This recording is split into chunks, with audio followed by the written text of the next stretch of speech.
Quelle joie de se retrouver un 1er août. Mais en fait, on fête quoi un 1er août? On fête 3 visionnaires qui se sont rassemblés pour se dire « nous sommes unis, nous tiendrons les coudes s'il y a quoi que ce soit qui arrive ». Ça s'est passé en 1291, cette année, il y a 730 ans. Et le 1er août, il y a plein de drapeaux suisses un peu partout. Le drapeau suisse, qu'est-ce que c'est? C'est une croix blanche qui représente la croix du Christ, blanche pour la sainteté, la pureté, et puis le fond rouge qui représente le sang de Jésus. L'origine du drapeau suisse, il y a plusieurs théories, mais une des plus probables, c'est à la bataille de Laupen en 1339, les confédérés, pour se reconnaître parmi eux et contre leurs ennemis, avaient une croix blanche sur fond rouge, leurs habits étaient rouges, et c'était un signe distinctif pour ne pas s'attaquer parmi et rester dans l'unité contre l'envahisseur. Il y a quelques jours, j'ai rencontré l'ancien recteur de l'Université des Nations, Tom Blumer, et il se disait mais quelle est la clé de la bénédiction, de la prospérité de la Suisse, puisque la Suisse n'a pas de matières premières, la Suisse n'a pas de pétrole, elle a juste de l'eau, des montagnes, des rivières, des lacs. Et un élément de réponse pourrait être le pacte fédéral, le pacte d'unité qu'on fête le 1er août, mais aussi peut-être un événement particulier qui s'est passé à la porte du Valais avec comme acteur principal un commandant de la Légion romaine qui s'appelle Maurice. En fait, il faudrait en parler avec un Égyptien, quelqu'un qui connaît cette histoire. Alors, je me souviens d'avoir rencontré il y a quelques semaines un prêtre copte orthodoxe dans l'avion entre Le Caire et Genève et je lui ai demandé si on pouvait le rencontrer. Alors, venez avec moi, on va l'interviewer. Merci beaucoup, Abou Lamina, de nous inviter dans votre très belle paroisse ici à Mérinthe, auprès de Genève. Vous êtes le secrétaire épiscopal de l'évêque du sud de la France et de la Suisse romande. Et puis vous êtes le responsable spirituel ici de la paroisse copte de Mérinthe. La ville de Saint-Maurice porte le nom de Maurice. Maurice, un fameux commandant égyptien, romain, dans les années 300. Est-ce que vous pourriez nous parler un tout petit peu de votre saint, Saint Maurice?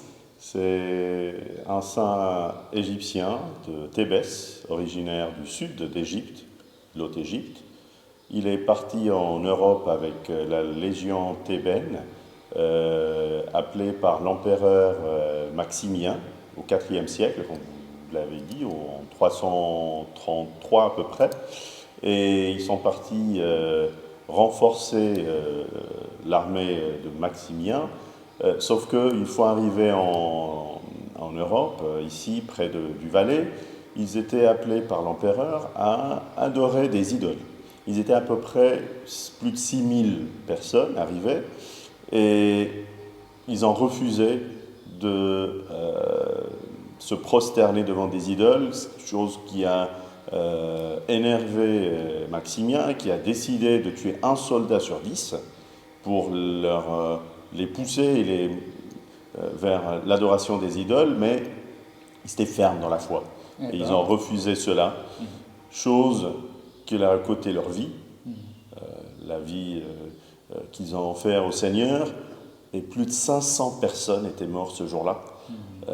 Et après, il a continué à persécuter cette légion partout en Europe, en Italie, en France, et il y a certaines personnes qui sont réfugiées, comme Sainte Verena, qui est partie vers Berne et qui habitait une grotte vers là-bas, et elle a continué à être au service des gens de la ville. Il y a quelques jours, j'ai rencontré l'ancien recteur de l'Université des Nations de Jeunesse en Mission, le Dr Tom Blumer, et il me disait que certainement la bénédiction et la prospérité de la Suisse reposent sur certains éléments clés, dont celui du martyre de Saint-Maurice. Est-ce que vous croyez que la Suisse est bénie par cet homme, ce commandant de l'armée romaine, cet Égyptien de certainement Luxor? Vous savez, le sang des martyrs, c'est une grande bénédiction, un sang innocent qui est versé rien que pour l'amour du Seigneur. C'est quelque chose qui est admiré par l'Éternel, une bénédiction qui est donnée à cette terre-là. Aussi, le monastère qui existe et dont la prière est en perpétuité, là-bas, c'est aussi une grande bénédiction pour ce pays. J'admire vraiment ce rituel fait dans ce monastère. Vous savez, Saint Paul a dit dans son épître aux Thessaloniciens, « Soyez heureux, priez en perpétuité ». C'est ça. Et dans la prière existe la joie. Tout à fait. Et c'est vraiment quelque chose qu'on a quand on est dans la prière, une expérience qu'on peut vivre quand on est par là-bas, un lieu qui loue le Seigneur en perpétuité et qui annonce cette présence au sein d'un pays. C'est vraiment une grande bénédiction. Tout à fait. Et il semblerait que l'abbaye de Saint-Maurice, qui prie depuis plus de 1500 ans sans interruption, est la plus vieille église en Europe avec ses prières perpétuelles, mais elle n'arrive pas à régater avec Sainte Catherine en Égypte, encore une fois. Qu'est-ce qui se passe à Sainte Catherine ces temps? C'est vraiment un monastère unique qui est au Mont Sinaï. C'est un lieu de prière également dont l'Égypte est bénie par sa présence. Et c'est vraiment, l'Égypte a connu beaucoup de cathédrales du IVe siècle, pas uniquement celui de Sainte Catherine, mais il y a plus ancien dans le vallée de Wadi Natoun, sur le chemin entre le Caire et Alexandrie. Tout à fait.